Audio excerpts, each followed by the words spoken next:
E a nova pesquisa do Instituto Paraná, divulgada nesta terça-feira, aponta um empate técnico entre Lula e Jair Bolsonaro. Enquanto o petista apresenta 50,2% das intenções de votos válidos, o atual chefe do executivo tem 49,8%, uma diferença de 0,4 ponto percentual que se encontra dentro da margem de erro, que é de 2,2 pontos para mais ou para menos. Já no cenário em que são considerados os votos totais, Lula tem 46,3% e Bolsonaro 45,9%. Votos brancos e nulos somam quase 5% e os que não souberam responder, 3%. Em comparação com o levantamento anterior, Lula caiu 1,1 ponto percentual e Bolsonaro cresceu os mesmos 1,1 ponto. Para a nova pesquisa, foram entrevistadas 2.020 pessoas entre os dias 20 e 24 de outubro, sendo registrada no TSE sob número BR 00525/2022. Você, Zé? Eu acredito em técnica de pesquisa.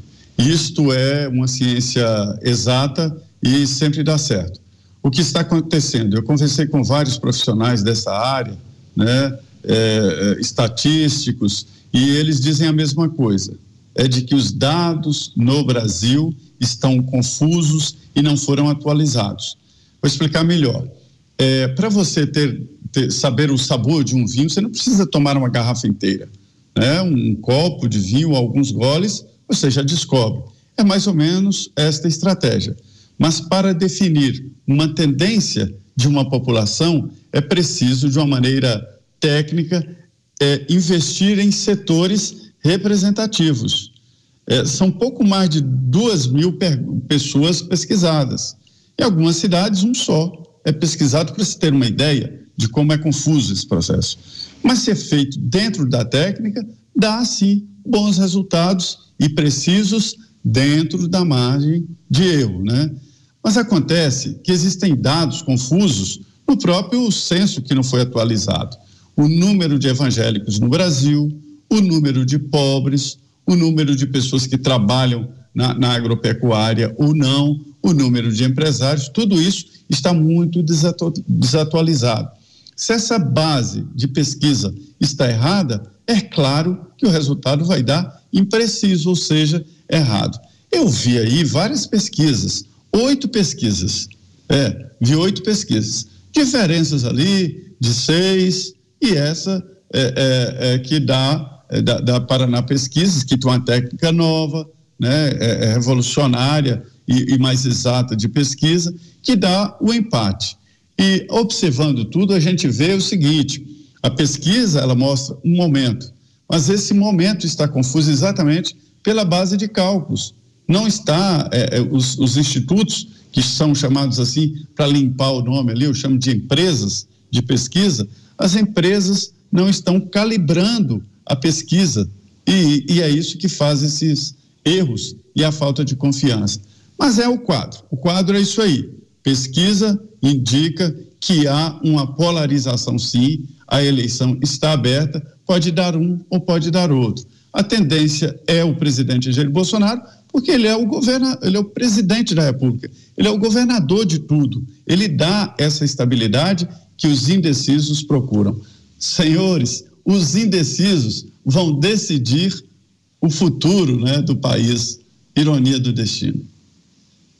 A gente já volta a falar da pesquisa, mas agora temos imagens ao vivo aqui da Avenida Paulista, em São Paulo, onde está acontecendo um ato contra a censura em defesa da liberdade de expressão. Os manifestantes estão concentrados bem aqui na calçada, onde fica o prédio da Jovem Pan, bem em frente à sede da emissora aqui em São Paulo, na Avenida Paulista. Alguns deles levando bandeiras do Brasil, se é isso que dá para ver pelas imagens, ou são bandeiras de apoio político partidário. Os manifestantes concentrados para protestar contra a censura e em defesa da liberdade de expressão. Os organizadores divulgaram um comunicado dizendo o seguinte, que só há democracia quando há liberdade de expressão e que a restrição à liberdade de expressão promovida pelo Estado é autoritarismo.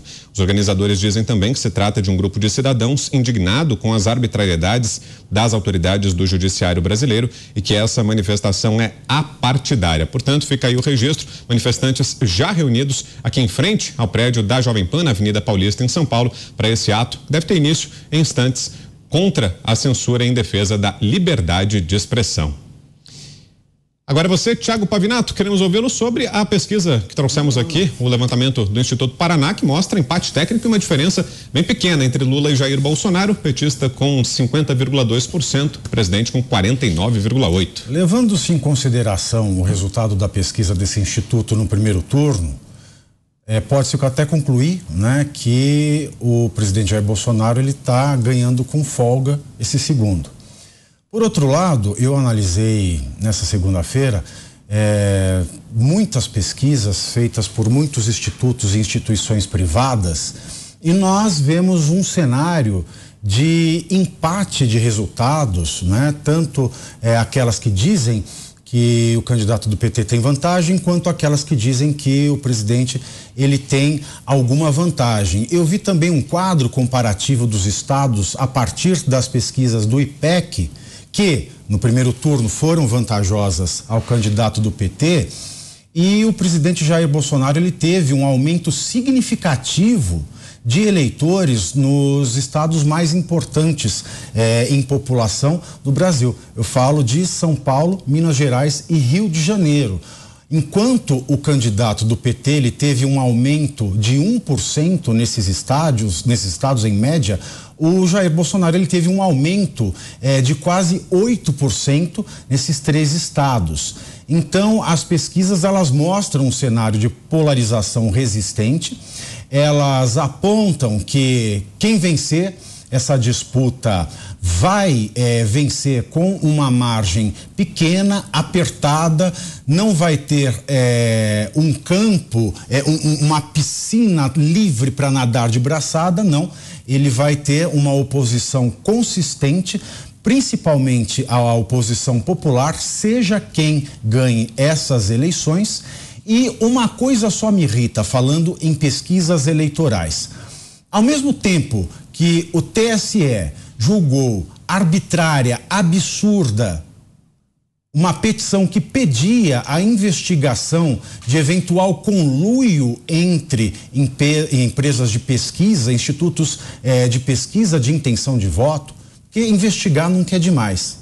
Ele criou essa comissão da verdade, ele emitiu essa resolução na semana seguinte para adotar medidas arbitrárias, inclusive quanto à mídia, porque a realidade é a seguinte: se esses institutos de pesquisa que tiveram resultados muito próximos, e todos eles muito próximos, todos muito errados, todos muito divorciados da realidade, se eles realmente fizeram este conluio foi para influenciar o resultado das eleições.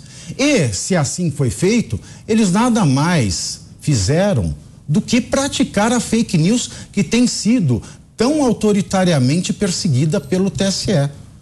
Portanto, nós caímos de novo nessa esparrela de que o judiciário está adotando medidas necessárias para esse momento tão excepcional da história do Brasil.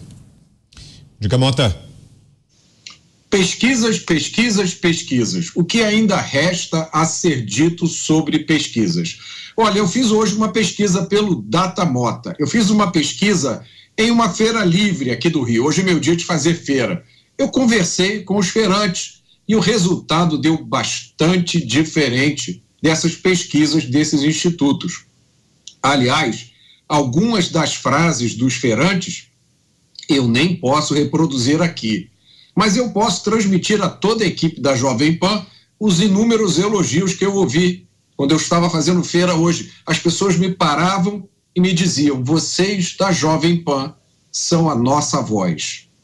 Quanto às pesquisas, eu acho que vale a pena fazer de novo aquela pergunta: qual é a utilidade das pesquisas para o eleitor? E a resposta é nenhuma. Vote de acordo com a sua consciência, vote com convicção, vote pensando nas ideias e projetos, vote de acordo com o passado do candidato. Não tenha medo que um candidato vá fazer uma coisa que ele já teve a chance de fazer e nunca fez.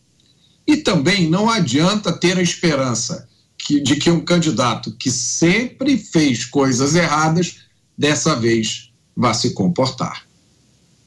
Para fecharmos, Schelp, sua análise sobre esses números em 1 minuto e meio. Vitor, se eu fosse escolher uma pesquisa, um instituto para acreditar, seria talvez esse do Paraná Pesquisas. Foi um dos institutos, um dos 2 institutos, na verdade, que menos erraram no primeiro turno. Lembrando que praticamente todos os institutos de pesquisa no primeiro turno davam uma larga vantagem para Lula em relação a Bolsonaro e, inclusive, acertaram de certa forma, né, na quantidade de votos, na proporção de votos recebidos por Lula, mas erraram bastante na proporção de votos recebidos por Bolsonaro. Ele acabou recebendo mais do que os institutos apontavam. Mas o Paraná Pesquisas errou por uma margem pequena, errou apenas 1,5 mais ou menos pontos percentuais fora da margem de erro em relação à votação do Bolsonaro. Por isso que eu acho que merece atenção esse resultado dessa nova pesquisa do Paraná Pesquisas, que mostra um empate técnico e um empate técnico muito apertado. Ao contrário de outros institutos que arredondam os números, o Paraná Pesquisas coloca ali os números depois da vírgula, e isso dá aí uma ideia, né, da diferença, que é realmente muito pequena. E tem uma outra questão que precisa ser levada em conta. Mesmo que esses dados estejam corretos, do ponto de vista de prever qual é realmente a intenção de voto dos eleitores, neste momento, portanto, a menos de uma semana das eleições, há de se considerar que nenhuma pesquisa consegue prever a abstenção e o impacto que a abstenção tem no resultado final das eleições. Então, é perfeitamente possível e plausível que Bolsonaro, no dia das eleições, esteja à frente de Lula.